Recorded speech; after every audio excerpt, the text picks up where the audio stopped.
Khairatabad station Ghanpur ఎమ్మెల్యేలు దానం కడియం పదవులు ఇష్కా కాబోతున్నాయా?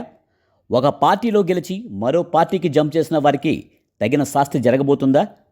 నియోజకవర్గ అభివృద్ధి కోసం అంటూ అధికారం కోసం అరలు చాచే ఇలాంటి నాయకుల వల్ల ఏం లాభం? ఓట్లు వేసిన ఓటర్లకు విలువ లేకుండా చేసే నాయకుల మీద దుమ్మెత్తిపోసే టైం దగ్గర పడింది. ఖైరతాబాద్ స్టేషన్ గన్పూర్లో ఉప ఎన్నిక తప్పేలా లేదు. ఫిరాయింపు ఎమ్మెల్యేలకు ఓటమి తప్పదంటూ బీఆర్ఎస్ అంటుంది. దానం నాగేందర్ రాజీనామాకి సిద్ధంగా ఉన్నారు.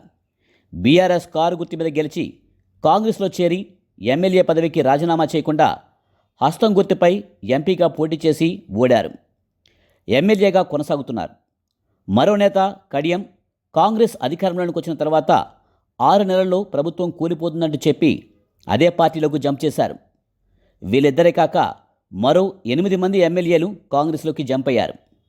సుప్రీంకోర్టు గడువు దగ్గర పడుతున్న క్రమంలో కాంగ్రెస్లోకి వచ్చిన ఎమ్మెల్యేలు అందరూ అనవసరంగా వచ్చామని బాధపడుతున్నారట. ఉప ఎన్నిక వస్తే కాంగ్రెస్ అసలు టికెట్ ఇస్తుందా అని భయపడుతున్నారంట. బీఆర్ఎస్ ఫిరాయింపు చేసిన వారిపై న్యాయ పోరాటం అంటున్నారు.